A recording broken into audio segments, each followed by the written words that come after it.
My fiancé's Bachelorette instructions. No recording devices. What happens tonight dies tonight. I said, have your privacy. The private investigator I hired had different instructions. What her parents saw at the rehearsal dinner made her dad cancel the wedding. The PI said it was the easiest $500 he ever made.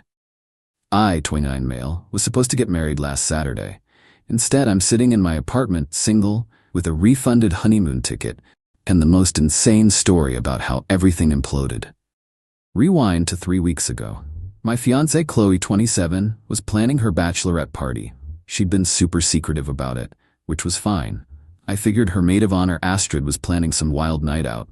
Whatever, we all deserve to blow off steam before the big day. But then Qley sat me down with this whole serious conversation about boundaries and trust. So here's the thing, she said, not quite meeting my eyes. The girls and I have one rule for the party. No phones, no recordings, nothing. What happens that night dies that night. I shrugged. Okay, have fun. You're not worried? Should I be? She laughed, but it sounded forced. No. Go. No, it's just, you know how bachelorette parties get. We might do karaoke badly or dance on tables, girl stuff. I don't want it ending up on Instagram where my boss might see. Made sense to me. Her company was pretty conservative. Babe, go nuts. I trust you. She kissed me, and that was that, or so she thought. See, something about that conversation stuck with me. Not the no phones thing. That's actually pretty common now.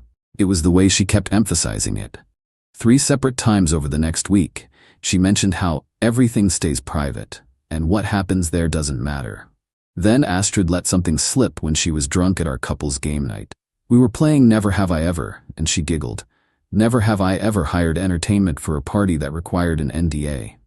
Qley went white. That's for my cousin's birthday next month. But Astrid was already 3 shots deep. Oh right, that's the other party with the hot guys. Qley practically tackled her. They left early. That's when I made the call. I found a PI online, older guy named Hank who looked like he'd seen everything twice. Told him the situation. He laughed. Son, I've done maybe 50 of these bachelorette party jobs. Half the time it's nothing, just girls getting plastered and crying about their youth ending. The other half, he trailed off. Well, let's just say your gut's usually right. $500 flat rate, I'll have someone inside within the hour after they arrive. Photos, videos if needed, full report. How? They're banning phones. I'm not using their phones, leave that to me.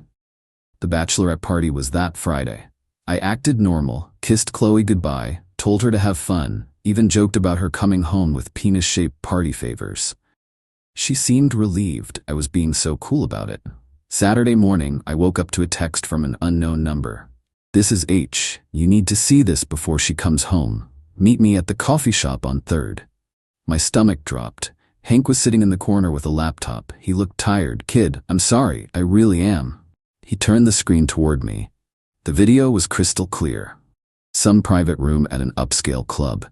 Qley in a white bride sash surrounded by 8 of her friends, and 3 male strippers, except they weren't just stripping. I watched my fiancée enthusiastically making out with one of them while Astrid cheered her on.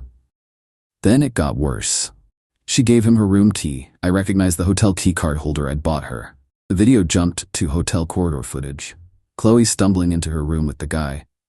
Him leaving 2 hours later, adjusting his belt. There's more, Hank said quietly. Audio from inside the party room. He hit play. Clear as day, Qley's voice. Last chance to bang someone who actually has abs. Jordan's sweet, but let's be real, he's gotten soft since college. The other girls laughed. Astrid's voice. Girl, get it all out of your system now. Marcus is so hot and he's totally clean. I got his test results myself. You're the best MOH ever. Jordan would die if he knew, but what he doesn't know won't hurt him. I'll play the perfect wife after this. I stopped the video. Couldn't watch anymore. How? Was all I managed. Hank shrugged. Bartender was wearing a wire. She's done this before for me. Her cousin went through something similar. The hallway footage is from hotel security. My nephew works there. Is this even legal? Recording in a private venue with consent from an employee? Gray area, but not illegal. The hotel footage is security footage for safety purposes. You didn't obtain it illegally. I showed it to you. What you do with it is your business. I paid him. took the USB drive and went home to think. Qley came home Sunday afternoon, looking exhausted but happy. Gave me this big hug and kiss, told me she missed me, that the party was fun but tame, mostly just dancing and drinks. She even had the balls to show me staged photos they'd taken before the no-phone rule, all of them in pajamas having a spa night. I played along. The wedding was in 6 days. The rehearsal dinner was Thursday. Monday, I called her dad, Richard. "Hey, can you and Diane come over? Need to discuss something about the wedding." They arrived looking concerned. Richard was old-school military, straight-laced. Diane was a kindergarten teacher. Good people who'd raised what I thought was a good daughter. "I need you to watch something. It's gonna be hard." I showed them everything. Diane started crying halfway through. Richard's face went from confused to shocked to furious. His jaw was clenched so tight I thought he'd crack a tooth. That's not, she wouldn't. The timestamp is Friday night, 11:47 p.m. Richard stood up, paced to the window, then spun around. "The wedding's off." "Richard," Diane gasped. "No, I didn't raise a cheater. And I'm sure as hell not paying 30 grand for a sham wedding. Jordan, I'm sorry, son, I'm so damn sorry." "What do I do?" I asked. "If I cancel now, she'll know I know." Richard got this look, the strategic one that probably served him well in the military. "You do nothing. Act normal. Thursday night at the rehearsal dinner after everyone's seated, we handle it. Publicly." "Richard, that's cruel," Diane protested weakly. "Cruel? Our daughter screwed another man 5 days before her wedding while mocking the man she claims to love. That's cruel. This is consequences." They left promising to handle their side. I had 3 days to pretend everything was fine. Update 1: Holy hell, you guys were right about the trickle-truthing. Monday night, after her parents left, Qley must have sensed something. She started probing. "You've been quiet. You okay?" "Just wedding stress." "You sure? You seem different since my party." "I'm fine." Then she did something weird. She started love-bombing me, made my favorite dinner, initiated intimacy. I declined, said I was tired. Kept telling me how excited she was to be my wife, how I was the only man she ever loved. Tuesday, Astrid called me. "Hey, just wanted to check in about the groomsmen gifts." We'd already sorted that weeks ago. This was fishing. "All good. Why?" "Oh, just, Chloe's worried you're acting strange. Did someone say something about the party?" "What would they say?" Pause. "Nothing. Just, people talk, but nothing happened." I didn't say anything, did. She hung up fast. Wednesday morning, Qley tried a new tactic. She sat me down, tears in her eyes. "I have to confess something. At my party, we hired strippers. I didn't want to tell you because I thought you'd be hurt, but I can't start our marriage with secrets." I stayed quiet. "Are you mad? It was just dancing, I swear. Astrid thought it would be funny, and I didn't want to be a buzzkill." "Just dancing?" "Yes. God, yes. You believe me, right?" "Sure." She looked relieved but also suspicious. "You're taking this really well." "Qley, we're getting married in 3 days. I'm not gonna freak out over strippers." She hugged me tight, whispered, "You're the best. Those guys were gross anyway. All muscles, no substance, not like you." The absolute audacity. Then came the extinction burst Wednesday night. Her phone died, and she borrowed mine. I watched her check my texts, emails, even my deleted folder. She found nothing because I'd been using a burner to communicate with Richard. She handed it back looking frustrated. "Your phone's acting weird." "Is it?" "Yeah, never mind." Thursday, rehearsal dinner day. Qley woke up early, made breakfast, kept kissing my cheek. "Tomorrow I'll be your wife." "Can't wait," I lied. At 2 p.m., Richard called her. I heard her sigh. "What do you mean you need to see me?" "Dad, I'm getting my nails done." "Fine, I'll come by after." "What's wrong?" "You sound?" Okay, I'm coming now." She left looking worried, came back an hour later looking relieved. "Everything okay?" "Yeah, Dad's just emotional about giving me away. Got all weepy. Military tough guy crying, can you imagine?" Richard had played her perfectly. Whatever he'd said had lowered her guard. The rehearsal dinner was at 6. Nice restaurant, private room. 40 people, wedding party, immediate family, close friends. I'd insisted we do speeches and toasts, said I wanted to practice my vows. Everyone thought that was adorable. Qley looked stunning. White dress, of course, hair done, laughing with everyone. She gave a toast about how she'd found her forever person and couldn't wait to start our life together. Then Richard stood up. I wanted to share something special for my daughter's big day. A video montage of Qley growing up. Qley beamed. Diane looked sick. I kept my eyes on my plate. The screen behind Richard lit up. Baby photos, kid Qley at Christmas, teenage Qley at prom. Then the Bachelorette party. The room went dead silent. The video played for maybe 15 seconds. Qley straddling the stripper, hands in his hair, clearly making out, before Qley screamed, "Turn it off. Turn it off." Richard didn't move. This was last Friday, 5 nights before my daughter's wedding. The video kept playing. You could hear Qley's voice clear as day. Last chance to bang someone who actually has abs. Astrid jumped up. "This is fake. Someone deep-faked this." But then the hotel footage played. Crystal clear. Qley with the guy entering her room. Qley's cousin Emma gasped, "Oh my God." "There's more," Richard said calmly. "But I think we've seen enough. The wedding is cancelled. Qley, you have until tomorrow to return the ring and move your things out of Jordan's apartment." Qley turned to me, mascara streaming. "Jordan, baby, I can explain." "Explain what? The guy you banged or calling me soft and pathetic to your friends?"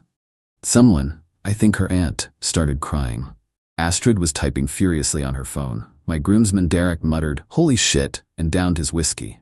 Qley's brother stood up. "This is insane. You hired someone to spy on her?" "Actually," I said, standing, "I hired someone to document what she was so insistent on keeping secret.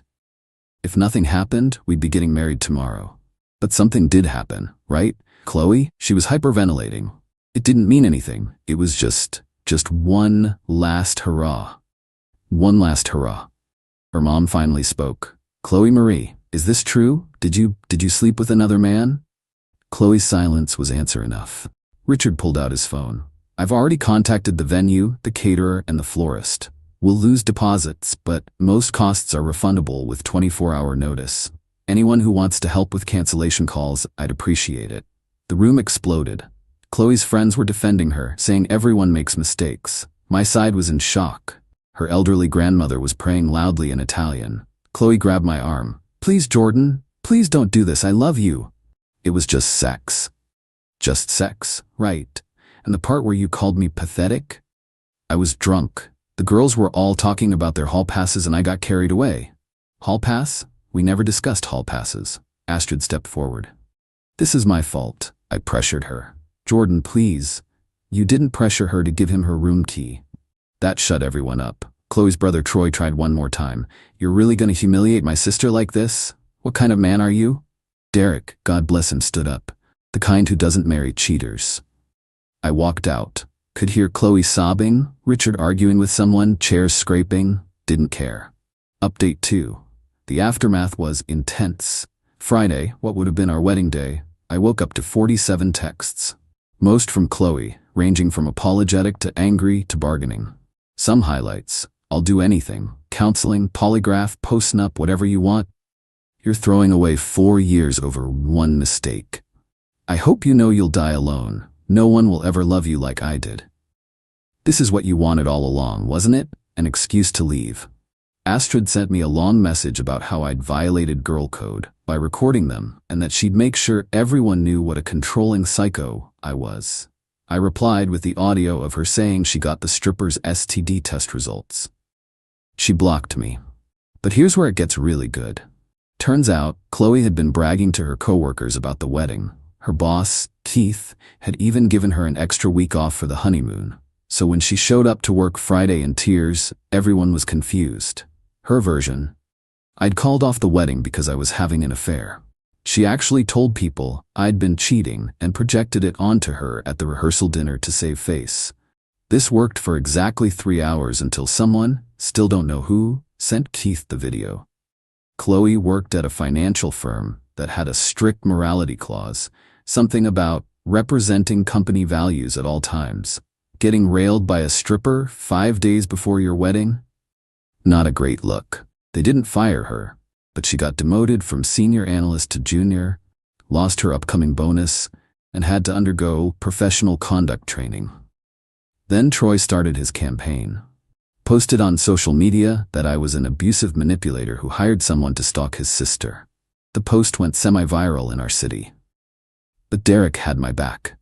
He commented with screenshots of the texts Qley sent me, including the one where she admitted it happened and begged forgiveness. Troy deleted the post, but screenshots were already circulating. Saturday, Richard called me. "Jordan, I'm returning the ring to you. Qley left it on our doorstep with a note calling us judgmental fossils who chose a man over their own daughter. Keep it. Sell it. I don't care." "No, son. You bought this. It's yours. Maybe you'll need it someday for someone who deserves it." That hit hard. Richard had basically just called me son while his actual daughter was imploding. Sunday was when Qley went nuclear. She showed up at my apartment with Troy and some guy I'd never seen. Turned out to be Marcus, the stripper. The actual stripper. "We need to talk," she announced. "We really don't." Marcus stepped forward. "Yo bro, she said you were cool with it." I laughed. Actually laughed. She said, "What?" "She said you guys had an arrangement. Open relationship before the wedding. That's the only reason I..." Qley spun on him. "Shut up. That's not what I said." "Yeah, it is. You said he was probably doing the same at his bachelor party." Troy looked at his sister. "Qley, what the hell?" She was cornered. I might have said something like that, but..." "So you lied to him too?" I asked. "Cool. Marcus, my man, we never had that arrangement. She cheated. You were the weapon." Marcus went pale. "Ah shit, bro, I'm sorry. I don't do the cheating thing." She said, "I know what she said. You're good." He turned to Qley. "You're crazy." Then just walked away. Got in his car and left. Troy was staring at his sister like he'd never seen her before. "You lied to everyone." "I was drunk. Why does no one understand that?" "Being drunk doesn't make you a different person," I said. "It just reveals who you really are." She started ugly crying. Not cute tears. Full-on snot and wailing. "You've ruined my life. I'll never recover from this." "You ruined your own life. I just refuse to let you ruin mine too." Troy finally spoke up. "Qley, we're leaving. Now." He basically dragged her away. But not before she screamed, "I faked it every time." I called back, "I know. That's why I was fine with you finding someone else." Troy actually snorted. Even he couldn't keep a straight face. Update 3. 2 weeks since the non-wedding, and things have escalated in ways I didn't see coming. First, Qley's friends started a campaign to paint me as the villain. They created a whole narrative. I was controlling, jealous, probably abusive, definitely insecure. The bachelorette party was just harmless fun that I turned into something sinister because of my fragile masculinity. Emma, Qley's cousin who'd gasped at the rehearsal, reached out privately. "Hey Jordan, just wanted you to know not everyone in the family is taking her side. What she did was gross. Grandma is so disappointed she removed Qley from her will, replaced her with the church." That made me feel slightly better until Monday happened. Monday, I got a letter from a lawyer. Qley was suing me for intentional infliction of emotional distress and invasion of privacy. She wanted $50,000 for damages to her reputation and career. I called Richard immediately. "Did you know about this?" "Just found out. I'm cutting her off completely." Diane's heartbroken but agrees. "We didn't raise her to be this creature." My lawyer, Jeremy, laughed when he saw the lawsuit. "She cheated on you, admitted it in writing, and she's suing you? This is getting tossed immediately." But Qley wasn't done. She started showing up at places she knew I'd be. The gym, the coffee shop, even my buddy's bar. Always with different friends, always loud enough for me to hear her telling her version of events. He's so pathetic, hiring someone to stalk me. Probably watches the video every night like a creep. Her friend Simone was eating it up. "Girl, you dodged a bullet. Imagine being married to someone that insecure." I switched gyms. Then came the real kicker. My ex from college, Amy, messaged me. "Hey, random, but did you and Qley break up?" She DM'd me saying you were single and that I should take my shot because you were desperate for attention. What's going on? Qley was trying to set me up with my ex. The same ex who'd cheated on me sophomore year. It was so bizarre, I actually laughed. But the universe has a sense of humor. Remember Marcus the stripper? Dude reached out. Sent me a long message apologizing again and asking if I wanted to grab a beer. Said he felt terrible about the whole situation. I figured why not. Met him at a sports bar. Turned out Marcus was actually a decent guy. Engineering student stripping to pay tuition. He was genuinely mortified about the whole thing. She was so convincing, man. Showed me texts that were supposedly from you saying it was cool. I should have known they were fake. The spelling was too good. The spelling? Yeah, she kept spelling "you're" wrong in her regular texts, but the fake ones from you were perfect. We actually became sort of friends. Weird, I know, but he gave me some interesting intel. Yo, so Astrid hired me for 3 other parties this year, all married women or engaged. She specifically tells us to show them a good time, if you know what I mean. She's running a cheating ring? Basically, she calls it last chance romance or some shit. Gets a cut if we close the deal. That explains so much. I sent that information to Keith, Qley's boss, anonymously. Astrid also worked there. The next week, Astrid was encouraged to seek opportunities elsewhere. The lawsuit got thrown out yesterday. The judge actually admonished Qley's lawyer for wasting the court's time. Qley had to pay my legal fees, $3,500. Richard texted me. She asked us for the money. We said no. She called Diane a failed mother. We're done. Last night I ran into Emma at a grocery store. She pulled me aside. Thought you should know. Qley's been telling people she's pregnant. What? Yeah. Says it's yours, that you're forcing her to terminate. More victim narrative. We haven't slept together in over a month. I know, we all know. She's not even pregnant. Troy found a negative test in her trash when he helped her move. Move? Oh, she got evicted. Couldn't make rent without the wedding money she was counting on. She's sleeping on different friends' couches. Astrid won't even take her calls since she got fired. I went home feeling nothing. Not happy, not sad, just empty. Then this morning, everything changed. Marcus texted, "Bro, you need to see this." It was a post from Qley in some wedding shaming group. She'd posted our whole story from her perspective, but she'd changed key details. In her version, the bachelorette party was just dancing. I'd hired multiple private investigators to stalk her for months, and the video was edited to look worse than it was. The comments were brutal but in her favor initially, until someone reverse image searched her profile pic and found Troy's deleted post, then found Derek's comments. Then someone who'd been at the rehearsal dinner chimed in. The tide turned fast. So you did cheat? Girl, you're leaving out major parts of this story. Found the video on another site. That's not just dancing. This you? Screenshot of her admitting everything via text. The post got deleted, but the internet never forgets. Final update. It's been 6 weeks since the wedding that wasn't. I need to write this last update and then I'm done. This whole thing has consumed enough of my life. The spiral continued in ways I never expected. 3 weeks ago, Qley showed up at Richard and Diane's house at 2 a.m., drunk out of her mind, with some guy nobody recognized. She was banging on the door, screaming about being their daughter and having rights. Richard called the cops. His own daughter. When they arrived, she took a swing at one of them. Got arrested for public intoxication and assault. The guy she was with bounced immediately. Turns out he didn't even know her last name. Richard bailed her out the next morning on the condition she go to rehab. She lasted 4 days before checking herself out, saying the place was full of actual addicts and she'd just like to party. Diane finally broke, called me crying. What happened to our little girl? This isn't who we raised. I didn't have an answer. Then last week, Qley did something that actually shocked me. She created a fake dating profile using photos from when we were together, pretending to be me. Bio said things like, "Recent breakup, looking to punish my ex through you, and if you like controlling guys with trust issues, I'm your man." A coworker's wife saw it and told him, thinking it was real. He confronted me at work. I had to show him my actual dating profile, which I'd barely used, and prove the fake one wasn't mine. We reported it, got it taken down, but she made another, and another.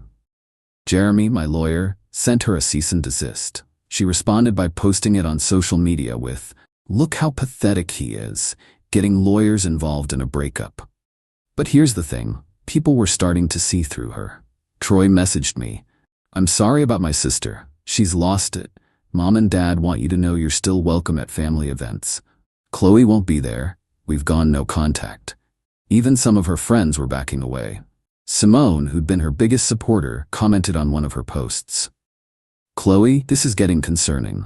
Maybe take a break from social media?" Qley turned on her immediately, called her a fake friend and a jealous bitch who wanted Jordan for herself. Simone blocked her. The rock bottom came Thursday. Qley got arrested again. This time for keying someone's car, someone she thought was my new girlfriend. It wasn't. It was just a random woman who drove the same model car my ex Amy drives. She'd seen Amy's car in my apartment complex. Amy had stopped by to return some old stuff she'd found, assumed I was dating her, followed the wrong car, and caused $3,000 in damage. The woman pressed charges. Qley's looking at actual jail time. Richard called me one last time. Jordan, I'm sorry. For everything, for what she put you through, for raising someone capable of this, for all of it. It's not your fault. Maybe not. But I need you to know, the person you were going to marry doesn't exist. Maybe she never did. The daughter I thought I had. I was wrong. That hit different. Yesterday I got one final text from an unknown number. This is Qley. Last phone I can borrow. Going away for a while. Treatment or jail depends on the court. Just wanted to say, actually no. I wanted to say I'm sorry, but I'm not. You ruined everything. But also, Marcus told me what you said. That you knew I was faking it. You knew, and you still stayed. Why? I responded, because I loved who I thought you were. I was her, sometimes. Sometimes wasn't enough. She didn't reply. Marcus and I grabbed one last beer. He's dating someone now, an actual relationship, not a client. Says the whole experience made him rethink his side gig. Your ex did me a favor, honestly. Opened my eyes to what I was enabling. My life is oddly peaceful now. I'm in therapy, Jeremy insisted. Said I needed to process this properly. Started dating someone new, Pam from my hiking group. She knows the whole story. Finds it wildly entertaining, but also deeply sad. The saddest part, she said on our third date, is that Qley had everything. A good man, a loving family, a solid career, and she threw it all away for what? A few hours with a stranger? 2 hours, I corrected. Marcus left her hotel after 2 hours. Pam laughed. Even worse. The wedding venue kept our deposit, but offered me a credit. I donated it to a domestic violence shelter. Felt like the right thing to do. Richard and Diane sent me a Christmas card. Inside, Diane wrote, "Our son in all but blood. Thank you for showing us the truth, even though it hurt." Troy messaged that Qley got 6 months probation and mandatory therapy. She's living in another state now with some aunt who's the only family still talking to her. Deleted all her social media. Astrid got engaged to some crypto guy who doesn't know about her past. Give it a year. Emma says Qley sent letters to the family apologizing but also blaming everyone else. Classic. As for me, I'm good. Genuinely good. Pam and I are taking things slow. She doesn't call me soft or pathetic, doesn't fake anything. It's nice. The PI Hank sent me a message last month. Saw the news about your ex's arrest. Wild. Still the easiest $500 I ever made though. Girl practically filmed herself. He's right. In the end, Qley destroyed herself.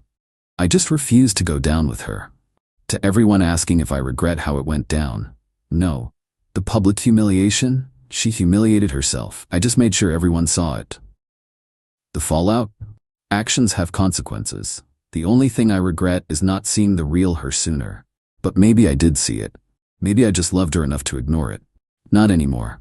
Pam's coming over tonight. We're cooking dinner together. She actually knows how to use spices, unlike Qley who thought salt was exotic. Small victories. Oh, and Richard sent me back the ring after all. Said to sell it and use the money for something that brings joy, not misery. Sold it yesterday. Bought a new gaming system and donated the rest to that shelter. Qley, if you're reading this from whatever phone you've borrowed now, this could have all been avoided. All you had to do was not bang a stripper 5 days before our wedding. That's it. The bar was literally on the floor and you brought a shovel. But thanks, I guess. You showed me what I don't want in a partner. And you gave me one hell of a story for parties. Edit, since people keep asking. Yes, Marcus and I are still friends. Weird, but true. Dude's actually hilarious. He's coming to my NYE party with his girlfriend. Pam thinks the whole situation is cosmically hysterical. Edit 2. No, I'm not sharing the video. Stop asking. It's evidence in Qley's criminal case now anyway. Edit 3. Qley's aunt reached out. Qley's in actual therapy now, not court-ordered but voluntary. Good for her, I guess. Still not my problem.